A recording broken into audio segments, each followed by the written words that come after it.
Mysterious noises, the longing for Earth, and self-doubt. Is my mind slipping out of control? Day 3 on Mars. I thought the worst was over after the nightmares, but I was wrong.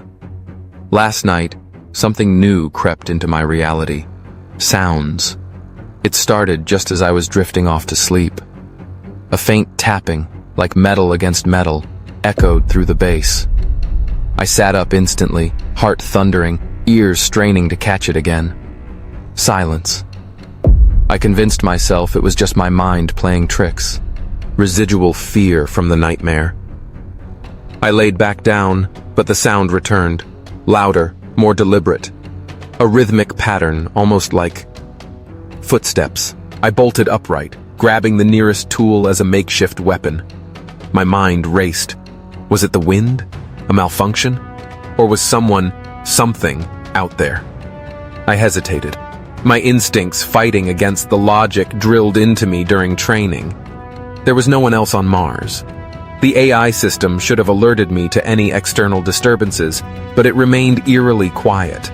Finally, I spoke, trying to keep my voice steady. AI, report any anomalies. The synthetic voice hummed to life. No external activity detected. All systems operating within normal parameters. Sound analysis. Have you recorded any noises from the exterior or interior? There was a pause before the response. No anomalous sounds detected. Last recorded audio. Ambient wind at 2:14 a.m. I swallowed hard, my knuckles white from gripping the tool. Was I imagining it? Or had Mars already begun to erode my sanity? I knew I needed to sleep, but fear kept me wired, alert to every creak and hiss from the ventilation system. The noise didn't return, and eventually exhaustion claimed me. Morning brought no comfort. I recorded a log entry trying to sound composed. Mission log, day 3. Sleep continues to be an issue. New complication. Auditory disturbances. Possible causes include stress-induced hallucinations or environmental factors. We'll investigate sound insulation and conduct internal checks today. Throughout the day, I busied myself with maintenance tasks, forcing my mind away from the previous night.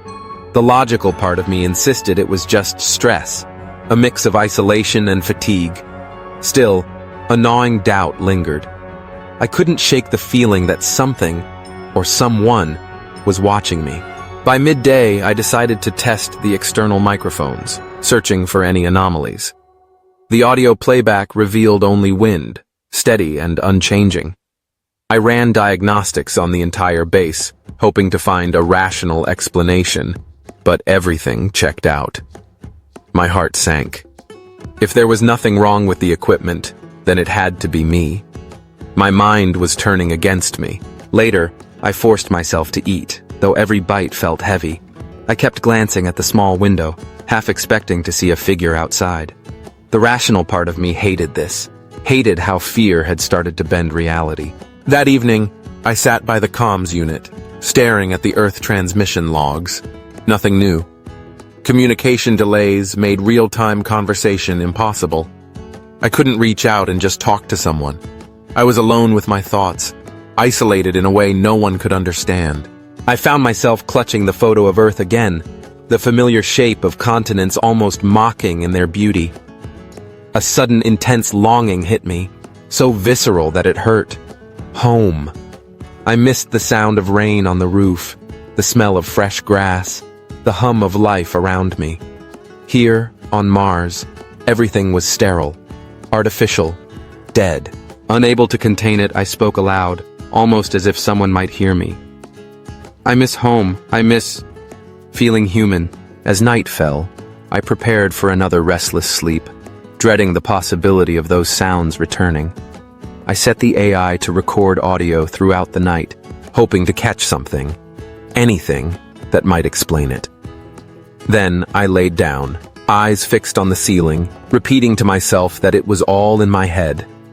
But deep down, I wasn't sure anymore. By the time dawn broke, I was still awake, eyes bloodshot and mind teetering on the edge of paranoia. I played back the AI's audio log from the night. Nothing but the wind and faint humming from the life support system. The rational part of my mind tried to calm me, but I couldn't shake the feeling that something was fundamentally wrong. I considered the possibility that prolonged isolation was beginning to erode my sanity, that the weight of loneliness was manifesting as sensory disturbances. Desperate for answers, I reviewed old mission logs from previous Mars expeditions. One entry caught my attention. A brief mention of auditory hallucinations reported by a previous crew member. The official analysis dismissed it as stress-induced delusion, but reading it made my skin crawl. Was I following the same path? Was I destined to lose my grip on reality just like they did? The rest of the day passed in a haze. I moved through the base like a ghost, performing routine checks mechanically. My thoughts were consumed by fear. Fear of losing myself, fear of being trapped in my own mind while light years away from home. In the evening, I tried to distract myself by recording a personal log. Day 3 on Mars. Sleep deprivation is affecting my perception. I hear things that aren't there. Sounds that shouldn't exist. I know it's in my head, but it doesn't make it any easier. I wonder, is this what madness feels like? Isolation gnawing at the edges of my mind until reality warps and fractures? My voice cracked, and I forced myself to take a deep breath. If anyone ever finds this, know that it wasn't the physical challenges that broke me. It was the silence, the oppressive, suffocating silence that made me question my own existence. Just as I hit the save button, the noise returned. Sharp, insistent, right outside the airlock.